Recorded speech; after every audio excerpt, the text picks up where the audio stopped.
Hello everybody and welcome to a little feedback video for your recent Trenches mock exam. This will also act as a walkthrough and a guide to how to do the Trenches paper as part of paper 1 later on into year 11 and when you get ready for your exams.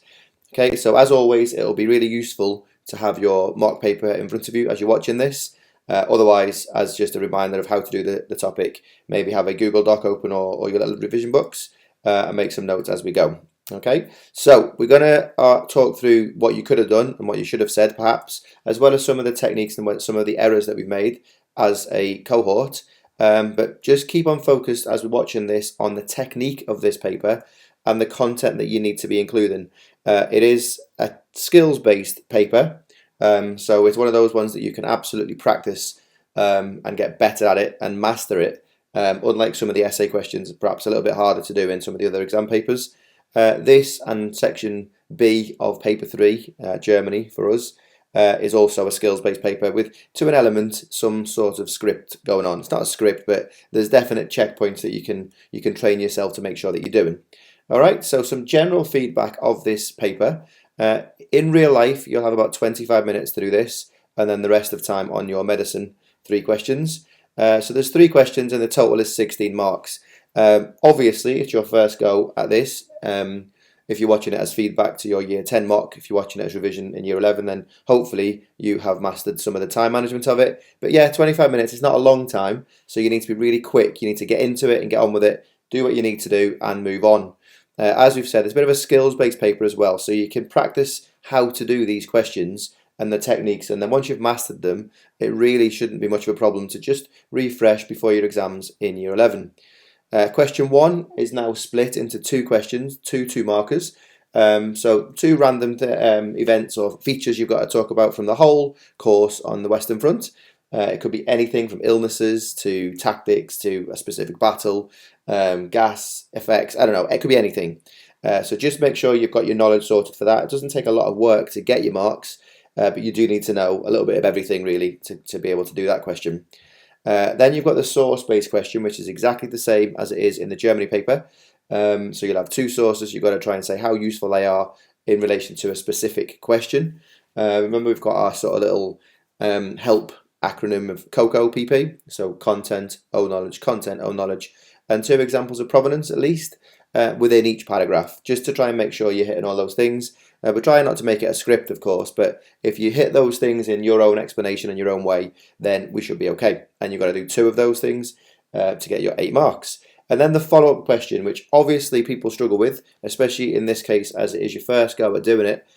Generally speaking, though, for this cohort, it wasn't too bad. But again, it's definitely something that you could take some technique and feedback from this video in how to improve it. And in fact, it is quite straightforward. We can, however, overcomplicate things sometimes by overthinking it. So we'll get onto that at the end of this video. Okay, so question 1 then, the easy question. It's designed to get you into the paper, get you warmed up. You need to spend about 2 minutes on each of these. So there's 4 marks in total, so 4 minutes. You'll have 2 features, okay? This was obviously the strongest performance across the cohort because it's the easiest, but you do need to know some stuff first as well. It's not straightforward, just don't take it as a given. You'll need to revise a few bits of content just in case.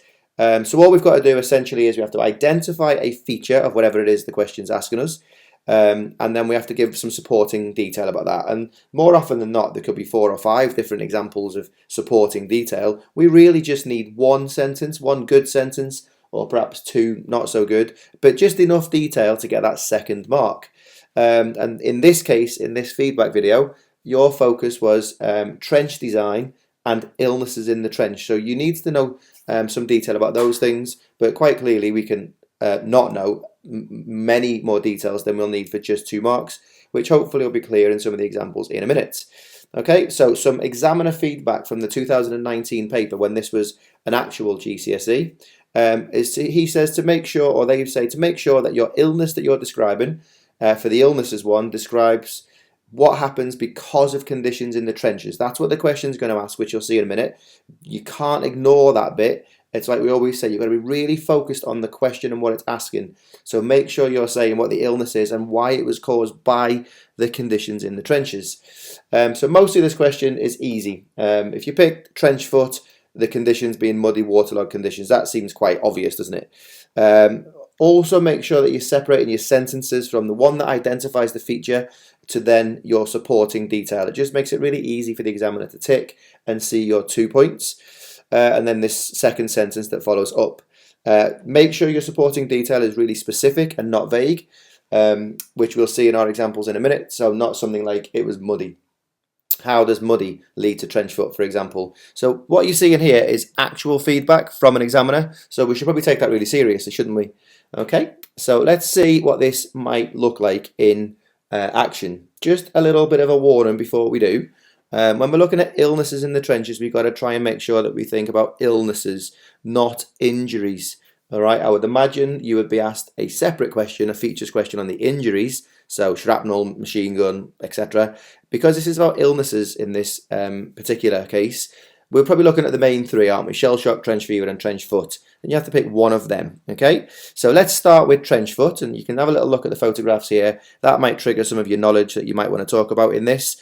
As we've said, there are many possible details that you can put about trench foot, but it is only worth 2 marks and it is only 2 minutes, so we need to be in and we need to be out, because this is a very quick paper and you do need to do quite a lot of work before you get onto medicine. Okay, so the question is, describe one feature of ill health, and we're focusing on ill health that arose from the trench. Remember, the examiner has told us we need to be talking about how the trenches led to this, not just an example of illness. So we are going to say with our opening sentence, the identifying, one feature of ill health amongst the soldiers that arose from the trenches was shell shock, or trench foot, or trench fever. In this case, we'll go with trench foot first.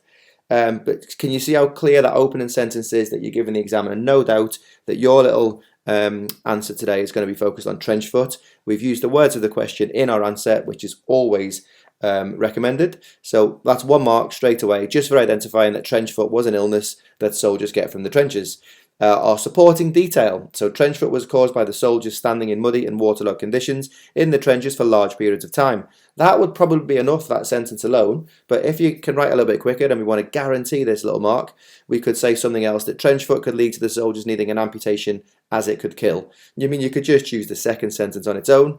We would probably get 2 out of 2 for that, but like I say, if you can just get a little bit extra in, if you've got time, and you can write quite quick, it will almost guarantee the 2 marks. So that's the first example. So we could have a second example, same thing, our feature is trench foot, and the supporting detail this time is, in order to prevent trench foot, soldiers had their feet washed and dried, changing their socks 3 times a day, also having whale oil massaged into their feet.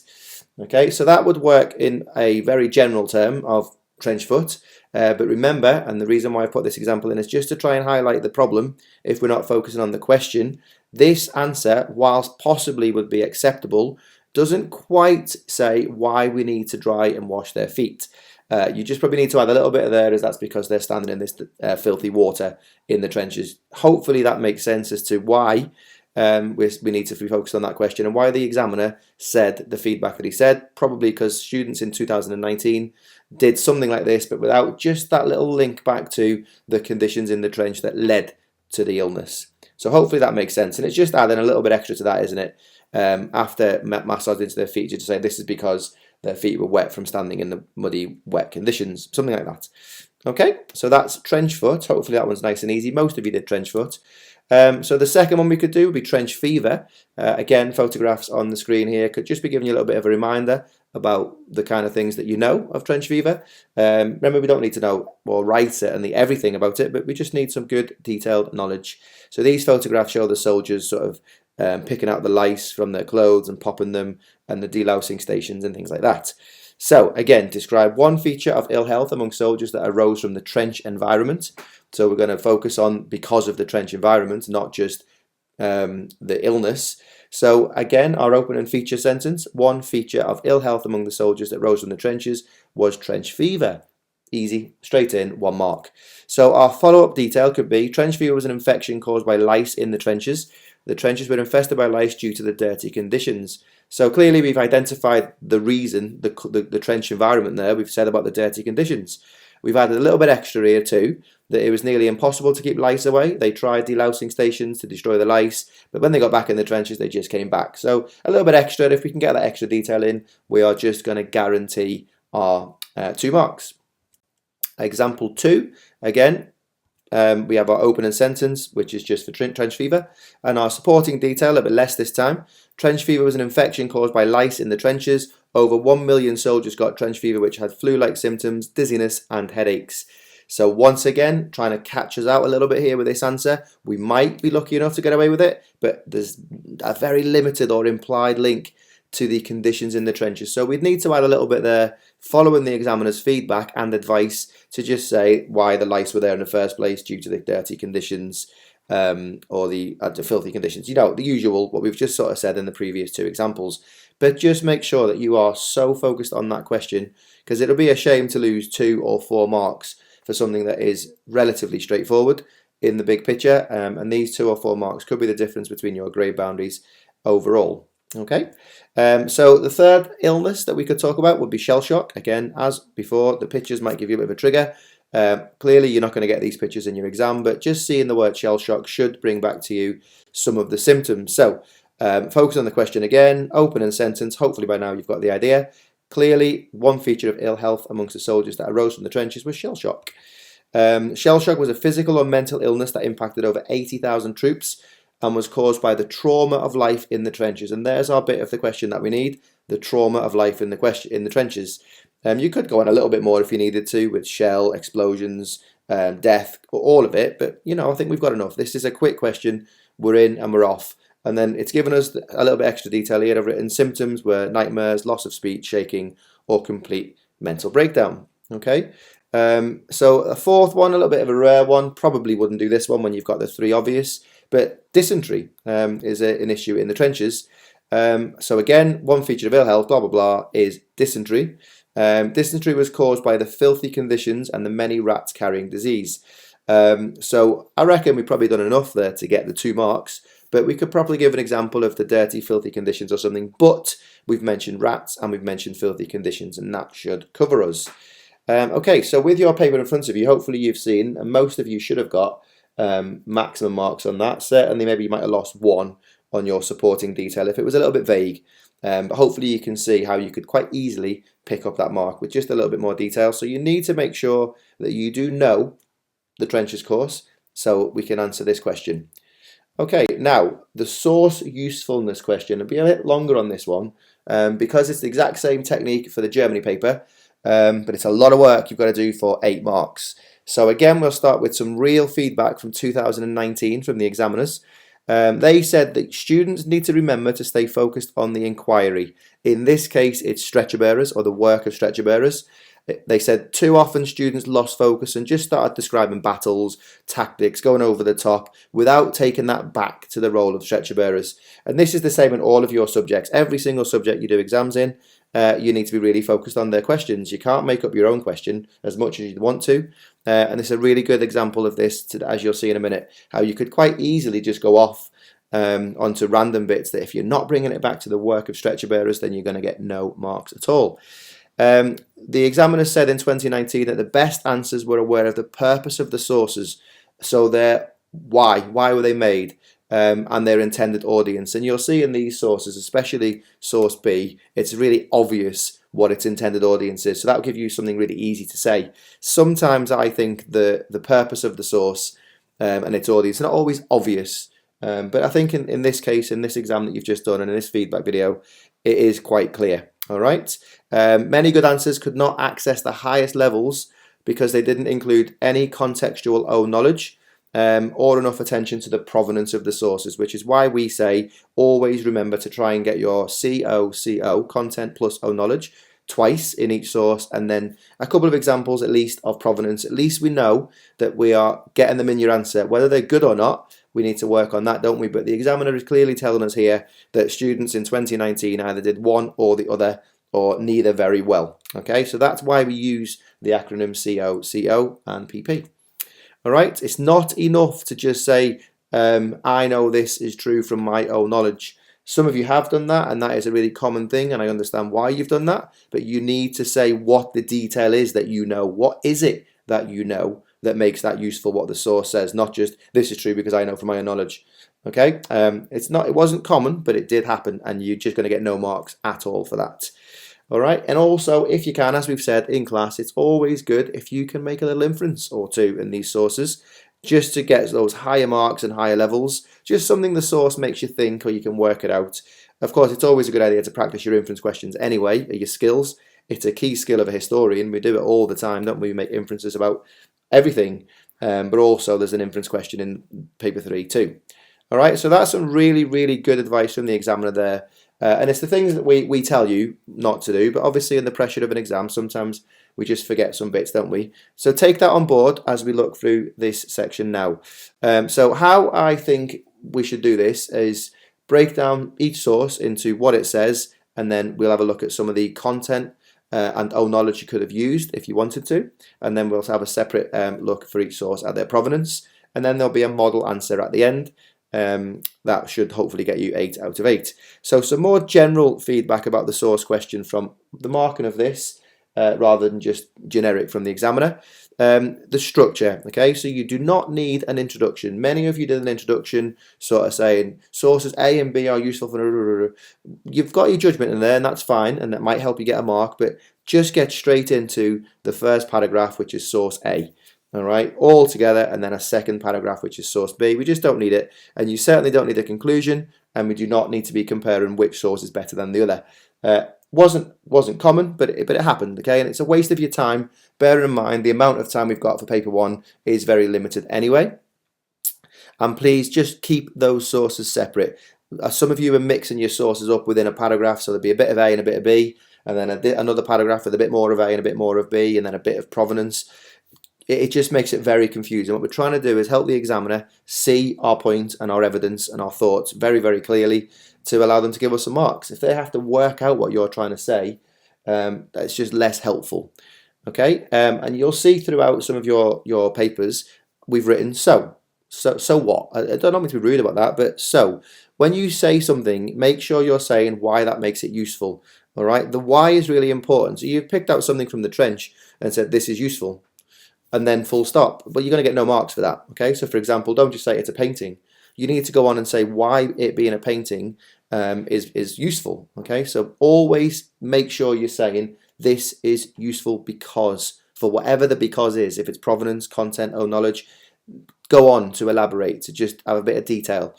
Okay, and then your own knowledge. Whilst you don't need masses of own knowledge again, you do need own knowledge. You need to know stuff about the stretcher bearers, or whatever the topic of the source question is. You've got to know something, because you need to add some knowledge to what the source is telling you. Obviously, if you have a topic that you know loads about and the sources trigger loads of those thoughts and memories, it's a really good source, isn't it? Because it includes loads of good detail.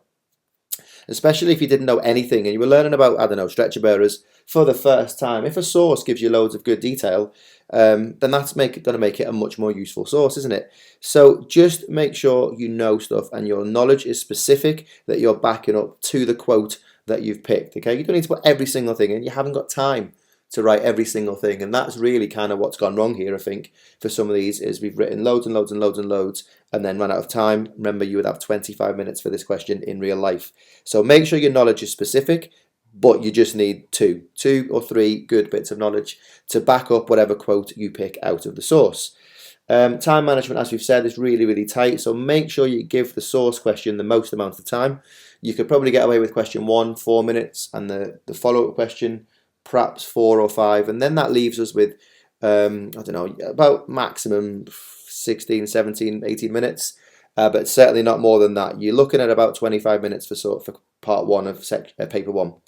Okay, and then as we've said previously, just a little minute ago, please make sure that your sources are including an example of COPP in both paragraphs. Okay, directly quote full sentences out and then back them up with something you know that relates to the provenance. So just for those of you that did introductions or messed up your structure, the little box that's just appeared now should really be how this source looks.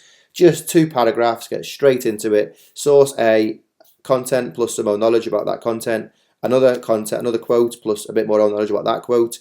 Or just general knowledge, just make sure you've got your 2 sentences in there, and then 2 examples of provenance and how the provenance makes it useful, and then just go on to paragraph 2, say source B is also useful. Okay, so just whilst thinking here, when you're making your judgments throughout, try to be a bit more I don't know, creative in your judgment. So don't just say source B is useful.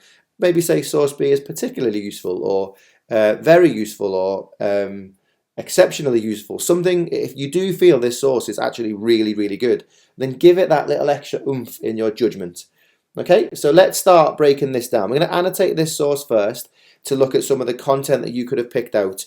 So remember, we're looking for 2 sentences within this paragraph.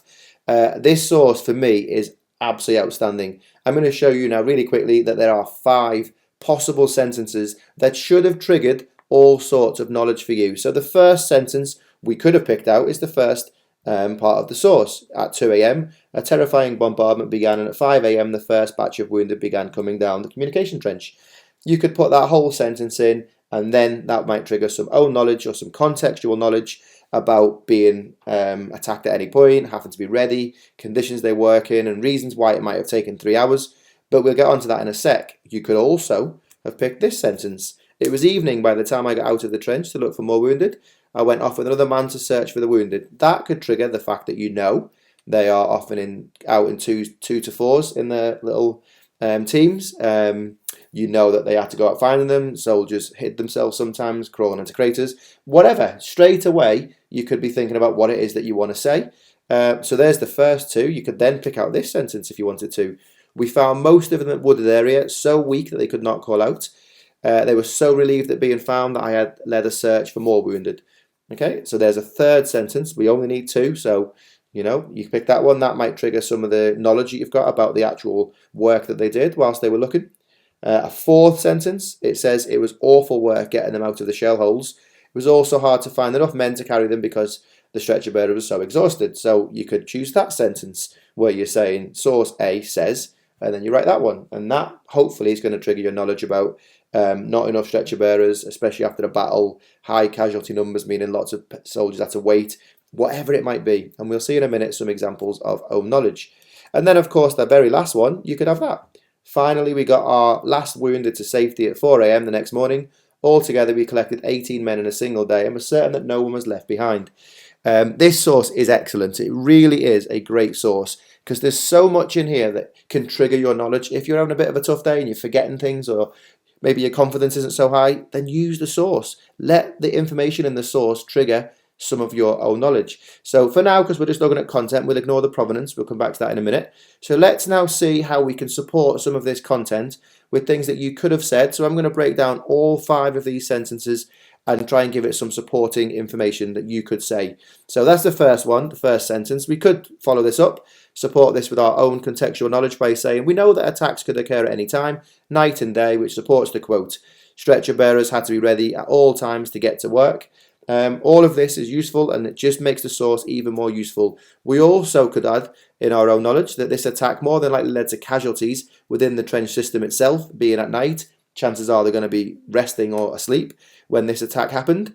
But also, obviously, there's going to be wounded out in no man's land and wherever else where these bombardments have happened. So it could trigger that kind of little knowledge, couldn't it? This sentence could also allow us to say something like the stretcher bearers had to seek out the wounded, which obviously takes time. We could say this is why it maybe took 3 hours to get the first batch into the evacuation chain, because maybe they had to wait. We could infer for the bombardment to stop, or it could have just been that they just took their time finding them because some of the soldiers had crawled into a crater or into the wooded area. Whatever reason, whatever we think that might have meant they didn't get anyone for the first 3 hours after the attack. So hopefully you can see in there, that's not massive amounts of knowledge, is it, to support that sentence if you pick that sentence, but definitely there's some lovely supporting detail there that would get us loads of contextual marks. Alright, so the second sentence, if you chose this is what you could have put for your own knowledge. We know that the stretcher bearers worked in shifts 24 hours a day, supporting that quote. Not working 24 hours a day, but there were stretcher bearers from various regiments or within battalions out doing shifts, and I'd imagine certainly after the battle probably they worked long shifts working together for their colleagues. We could also know that they worked in 2s to 4s out collecting casualties, trying to lift the stretchers above their shoulders. We realised that helped with the fatigue. It just was a bit easier for them to carry them on their shoulders rather than lifting them. We know that, don't we? That's our information that we know can support this quote. We also know that the wounded often found safety in various places. We've sort of mentioned that in the previous sentence, But again, you can bring it in no matter what, because this question is asking you to tell the examiner you know about the work of a stretcher bearer with your own knowledge, and it's supporting what the quotes say. So they need to be found as stated. They're hiding so that the enemy can't shoot them. So the stretcher bearers are going to want to know where to look, and they'll be used to it. So they'll look in craters, they'll look in trenches, they'll look in dugouts, they'll look in forest or wooded areas around the trench areas, or barns or the farmlands around. They'll know where they're going because they do this all the time. We could infer from this particular sentence that the fact that says it was evening by the time I got out of the trench to look for more wounded. So I'm emphasising the word more there in this inference, meaning he's been working all day after that attack. He's already rescued some previously, and now he's gone out to get some more. Maybe we could infer as well that some of them are unaccounted for. Obviously, the battalion command would have a list of people within that regiment who aren't registered, if you like, so that they must be injured or dead. So they're going out to look for the people that they expect to be in their own battalion. So there's a lot more in this sentence that you could put in if you want to, but again, you haven't got time to put all of this in. So pick out just really specific, good contextual knowledge and try and get that inference in if you can. We could also have picked the third sentence. We found most of them in the wooded area, again triggering what we've almost just said, but you wouldn't have picked three sentences, so you've said it for one of them. That's the main thing. So specific examples of where they might have found safety: crawling to those wooded areas around the trenches or inside some of the craters. We could infer that they are unable to call out because they've been waiting for so long to be rescued that they're getting weaker. This might be because there aren't enough stretcher bearers or casualties were so high. That could bring in the knowledge we have. Obviously that there's only 4 stretchers for every 227 members of the battalion, so of course they're going to wait, or it's after a battle, so there's a lot of casualties to get, so that's why they've had to wait. It's just a nice little inference that you can make that's probably, to be fair, accurate, because you're making that inference because you know something about the work of the stretcher bearers. The casualties needed to be rescued suggest they were seriously injured, as those less badly injured, as you know, could walk or hobble to the RAP or ADS themselves. That's a really, really good bit of knowledge that you could put in for some context. The stretcher bearers aren't going to be putting slightly injured soldiers on a stretcher, are they? They're going to be out looking for those who really need them. So that's a lovely little thing you could put in if you chose that sentence. Okay, we could also infer that he was getting tired himself, the stretcher bearer. Seeing the reaction of this casualty boosted him to carry on. So we mentioned that bit there. After I found how relieved he was, I led a search for more wounded. It's almost like it boosted his morale, and he was like motivated to go and see that feeling again, or feel that feeling again, that he's rescued someone who thought they might not make it. All right. Sentence 4, if you wish, if you chose this one. We know about the conditions of no man's land, the craters. We know it's full of water. In the winter, it's muddy, it's sloppy. All of that knowledge supports the quote about how hard it was to get the soldiers out of the craters and the shell holes, because they're deep, they're very deep. We saw that in the film 1917, haven't you? Some of those craters were huge, so getting in them was probably the easy bit. Getting out when it's slimy and sludgy and you're carrying a stretcher is a very different kettle of fish, isn't it? So tell the examiner you know that. We also know that some casualties were dropped and drowned in the rescue missions due to the conditions. Sad, but a realistic part of the experience of the stretcher bearers. So it's very relevant because this question is asking us about the work of the stretcher bearers. They were exhausted due to the effort of wading through the muddy conditions, hard work lifting heavy soldiers. Remember, if they're unconscious, they're a dead weight, which is even more difficult and heavy. Physically demanding work. You're always looking out for shells and watching out for bullets. Mentally and physically, it's just incredibly difficult. Okay. We also know that it was hard to find enough men because the stretcher bearers were overworked due to the demands on them. There are only 4 stretchers for every 227 men in the battalion, remember? Depending on which sentence you picked, you may have already said that. All I'm trying to show you in this feedback video is the possible things you could have said, but you only need 2 sentences, just 2. And this information, all of the information is available. If you could get it all in the 16.5 minutes, then you're going to guarantee 8 marks. But it's probably physically impossible to do that. So you've got to be selective in what you're putting in, and the knowledge obviously should relate to the sentence that you've picked out. Okay, finally, the last sentence you could have picked out of this source. We know that they work for 24 hours a day. We can work out that this particular rescue had lasted 24 hours from the previous night's attack, suggesting lots of injured people. They've been working. So that thing was about, what, 2 o'clock in the morning the night before? Here he is at 4 a.m. the next morning, finally they've got the last of their wounded back. So they've clearly been working for the 24 hours that we know that they do, so we can support that with our own knowledge. This source gives us a really nice specific number. 18 men were rescued in a single day. We know that the stretcher bearers were sent out to find their fellow soldiers, and this obviously shows us the value of the stretcher bearers. Those 18 men would have died had it not been for the stretcher bearers. Okay, they were certain that no one was left behind. This tells us that they may have probably have a log, a medical records perhaps, which we can use this in the follow-up question if we wanted to. But there's obviously a realization on a register that the people in charge would have, so they'd know that who's returned and who hasn't. And if somebody hasn't returned, then I suppose the next thing is you've got to go out and look for them, haven't you? So the fact that they know that no one's left behind probably means they've checked off on some sort of medical record. So that's a nice little inference that you could make there as well. So hopefully you can see from this one source alone, there's a lot you could have said for this. So now we have to end our paragraph with some provenance work. Always be positive with the provenance, remember, don't be negative. It's only one thing or one place, or don't, just always be positive. This question is asking us, why are the sources useful? So let's break down the provenance a little bit. Okay, so that's that bit of the source. It's always the text at the top of a source is your provenance. So just leave that until you get to talking about the provenance. Do your little analysis first. You can do a quick scribble on your exam paper of things you might want to pick out and a little reminder of what you want to talk about. And then obviously the provenance. So the provenance, remember, is 5 W's. Who made it? What is the source? When was it made? Why was it made? Or any 5W you can imagine, but we only need about 2 or 3 if you've got 2 not so good ones. But we just need to make sure that we're hitting provenance. We obviously are asking you to say CO, CO, and then PP at the end of this paragraph. That's a structure that perhaps the examiners aren't too keen on, that you've got this sort of script, if you like, but if that helps you, just do that. But if you can get your provenance in anywhere, particularly if it's a date, you know, if we're looking at a source about the Somme and it's in 1916, then you could get that bit in anywhere throughout the paragraph, couldn't you? That the Somme started on the 1st of July, 60,000 casualties on the first day, or whatever it is. You can bring some provenance in, but just make sure you've taken the time to really say why that provenance makes the source more useful.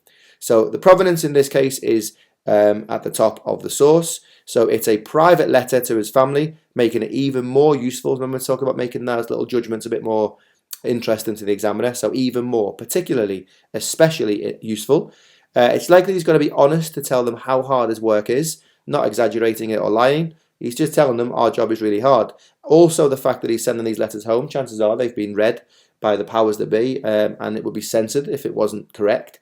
So there's always a thought about that when we're looking at the what is the source. It is accurate as well. We know everything he says in there is accurate, so that makes it even more useful as well. All right. You could also pick out provenance, that it was written by an RAMC captain. All right. This is useful because, remember what we said before is, and what the examiner said in their feedback, you just say it's a letter, full stop. It's going to get you no marks. We've got to be saying why that makes it useful. So we'll say here, the fact that he's an RAMC captain, this is useful because he would have known exactly what it was like being a stretcher bearer, but he would also have been the one sending his regiment out in groups with the instructions to rescue the soldiers. So he would know the bigger picture. He's a very important person in this whole evacuation chain. So if anyone would know these things, it's going to be him. And the fact that he's obviously been a stretcher bearer as well. So we need to be saying why that makes this source even more useful, because it's very, very reliable.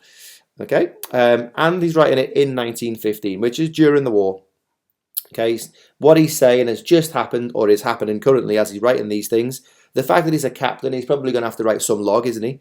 To note for the powers what's happening, how many injuries, casualties, deaths, or whatever. So again, that makes it even more useful as well, that he's the one who's saying this source or writing this letter. It's really going to be fresh in his mind. It's happening there and then. And then where sometimes people run the risk of getting a bit negative is they can say, although it was one letter from one medic, it's not very useful. In this case, it might only be one, but everything that he says in that, is accurate. So again, we can use our typical word. Okay, so hopefully with that said, you've got plenty to say. You don't need to write all that for the provenance. You want to try and get 2 of those, definitely. But there's plenty of information in that provenance there to get you some marks. Okay, so that's our first source done. Hopefully breaking it down like that has helped you to see how we actually do this thing. I know it's taken a little bit longer and the video is getting longer, but once you've learned this, once you've mastered the technique of this, then all you're worried about is getting straight into it with your content. All right. So content then for source B is a painting. It's a different source. Lots of people prefer pictures or paintings or photographs. I don't personally. I think it's a bit easier when you've got a written text because you can clearly see a sentence from one full stop to another that you could just lift out and put in your answer. Before we get started on this one, a little thing that cropped up a few times, which is a bit surprising, make sure you don't do this, is a painting is not a photograph. So a painting does not capture a moment in the sense of when you click the shutter on a camera, it captures what it sees. A painting generally is always going to be an interpretation of what someone thinks or views of an event. So I know what you're trying to say in that it captures a moment, but don't say it in the sense of the provenance that it captures a moment so can't be edited or something like that, because it's not a photograph. All right, so just be careful with your language you use a little bit there. So content of this, let's break this down a little bit. So here's the source that was in this exam, still showing us the work of the stretcher bearers. We're not worried about anything particularly so far about provenance being a painting. We're just trying to pick out things that we can see in this trench. Okay, so we'll go on this where the blue box is pointing out in the corner is an explosion. One of the stretcher bearers is shielding himself and the casualty. So we've picked that out. We say source B shows an explosion in the background. One of the stretcher bearers, blah, blah, blah, blah, blah. We could also say that it shows them working in dangerous conditions.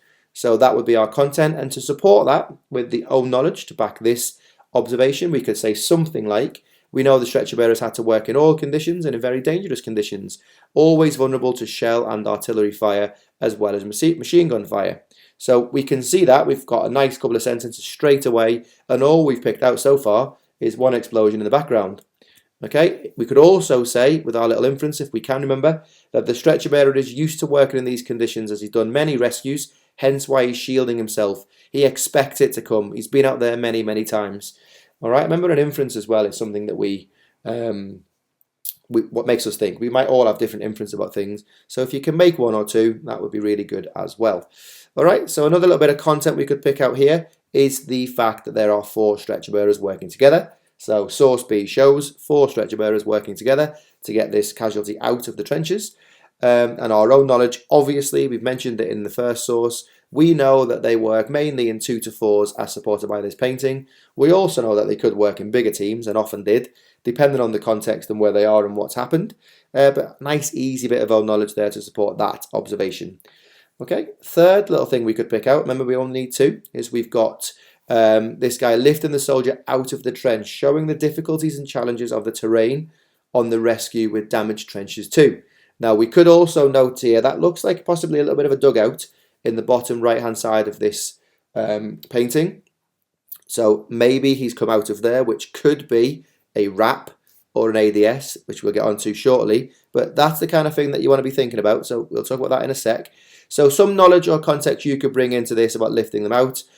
We know that the trenches had often been destroyed from the artillery, making it harder to navigate in and out of them. The mud at the top, they're a bit maybe in the winter, a bit squelchy, and it's just hard to lift this guy out. And obviously he's not helping them. He looks a bit unconscious perhaps. It's taken a lot of them to get in and out. So we talked earlier, haven't we, about how physically demanding this job is? Well, this painting certainly gives us that impression, doesn't it? Lifting those bodies, especially if he's unconscious, he's a dead weight, whilst firing and shells and explosions behind you as well. So there's plenty of own knowledge we can bring in just for that little observation there. So we've picked out 3 observations. Like in the previous one, we picked out 5 sentences. Because it's a picture, we have to be saying what it shows, not what it says. So we could talk a little bit about the damage from the shell, the terrain, navigating the shell holes, things that we've already talked about before. This painting would allude to that, wouldn't it? But this particular scene is just getting this guy out of the trench. Okay, and then the last little bit of content I think is important for this, probably linking to the bottom right hand side, that could be a dugout or a RAP or an ADS, is that he's got a head injury and he's already been treated because he's got a bandage on. So, you know, I often say, and I say to certainly Key Stage 3 in lower school, with source questions and source work, just say what you see. You might not get a mark, but chances are you will if you just say what you see. And in this painting, a guy has got a bandage on his head with a bloody wound, suggesting he's got a head injury and it's being treated. That should then trigger your own knowledge to talk about that you know this is part of the evacuation chain. The fact that he's been treated already, he's probably been to the RAP or the ADS already, backed up by the fact that looks like a dugout that he's coming out of the trenches, which could have been the RAP, and now he's going to move on along the evacuation chain to the ADS or you could suggest that he's going from the ADS to a waiting ambulance that might take him further to a CCS.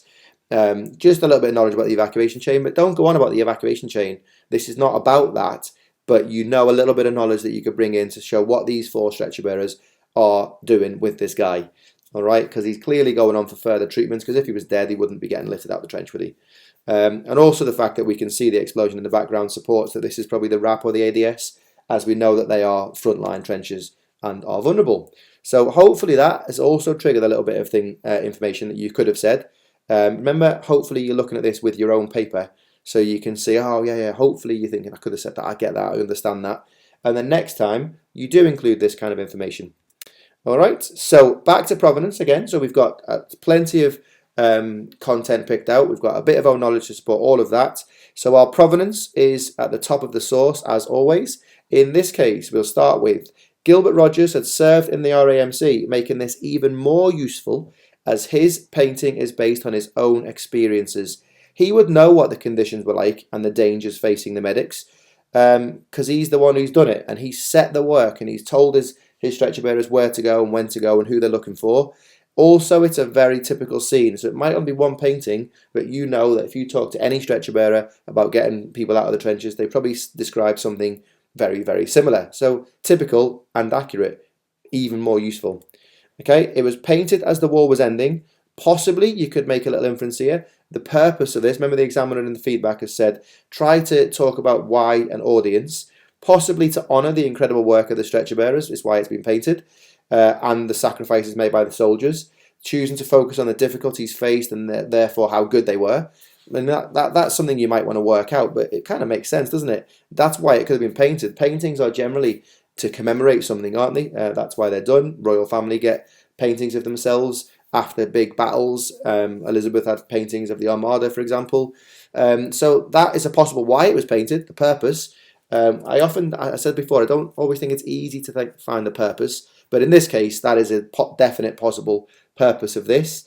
And then supporting that, really linking a little bit to purpose as well, for educational purposes. This was commissioned or paid for by the Imperial War Museum, which makes it especially useful because it will have to be accurate. If it's going to be in an exhibition in a museum, it's got to be accurate. And to be in an exhibition, especially in the Imperial War Museum, they've got historians working for them who would check this information against other sources, other historians. So you could be pretty confident if you walked into the Imperial War Museum and you saw this painting, you know that that's what happened, that's accurate.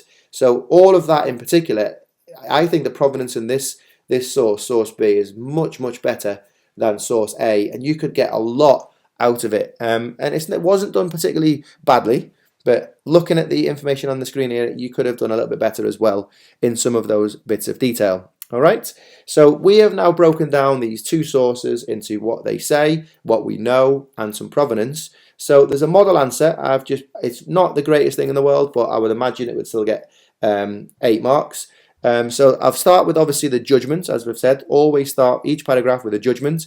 Try and be a little bit creative with your judgment words, incredibly useful for an inquiry into the work of the field ambulance. So I've used the words of the question straight away. I'm hopefully going to get a judgment mark for that. And then this paragraph, which you can pause the video and read yourself, hopefully includes some content and some more knowledge. Possibly more than it needs, possibly just enough, but there's definitely 2 quotes in there. You can see that by putting the quote marks around the actual quote. You know, when we're talking about technique and we're talking about trying to make this easier for the examiner, that's how you do it. This source says, and then literally quote. Okay, so that middle bit of this paragraph would be where I'm getting most of our marks and getting some of our knowledge in. As I say, it's not grammatically perfect English-wise, but certainly I think it's got enough. And then our third little chunk, if you like, of this paragraph is the provenance part. Remember, you could put the provenance anywhere you want throughout of it, but just to make sure that you're doing it, I like to think about CO, and then 2 examples of P at the end. So pause the video, have a little read of that and see what you think. Maybe see if you can identify the C and the O yourself, or any examples of those. And then unpause the video and we'll have a look at a little paragraph for source B. Okay, so my second paragraph for this, for source B, again, I'm starting with my judgment. Very useful, and again, I'm using the words of the question in there. Then I've got all my information about what the painting shows. what I know, and then I'm tagging my provenance at the end as well. 2 examples of provenance. So pause the video there and have a little read again if you want. Maybe write it, see how long it would take you to write. That would be a good example. A good little revision technique to do. Just see how much you can write in the time.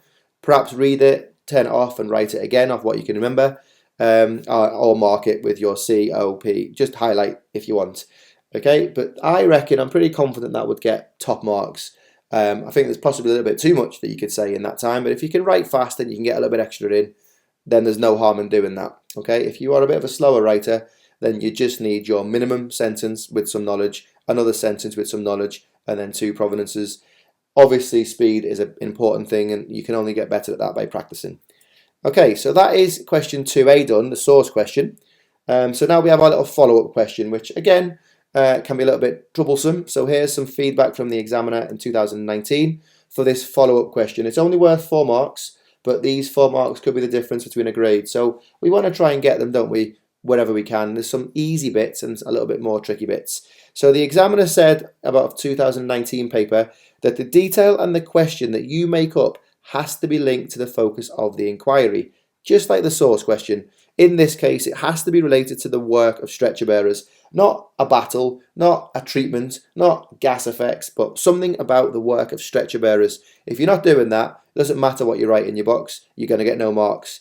They're going to suggest, they said, and I guess a lot of people last in 2019 had said this, and the examiner's saying don't.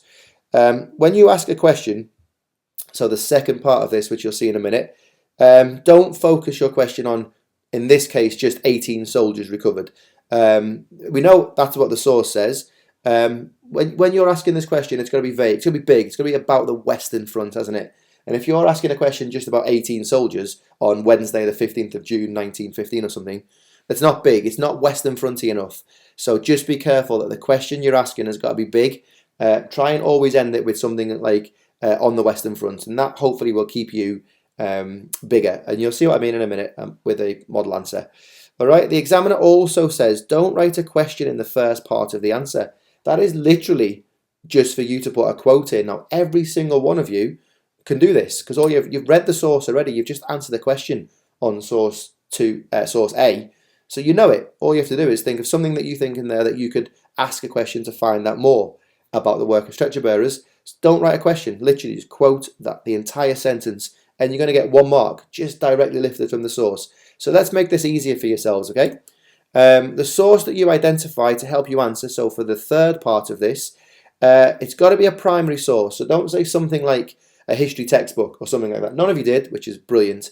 It's got to be a very specific source from the war, okay? So from the time, that would help us answer our question that we've just asked. So don't just say, I would get this answer from a history textbook, or don't say from source A, all right? That's not what it means. It means a specific example of a source that might give us some information. Okay, so the one that you do identify also does have to be specific, not just a diary, but diaries.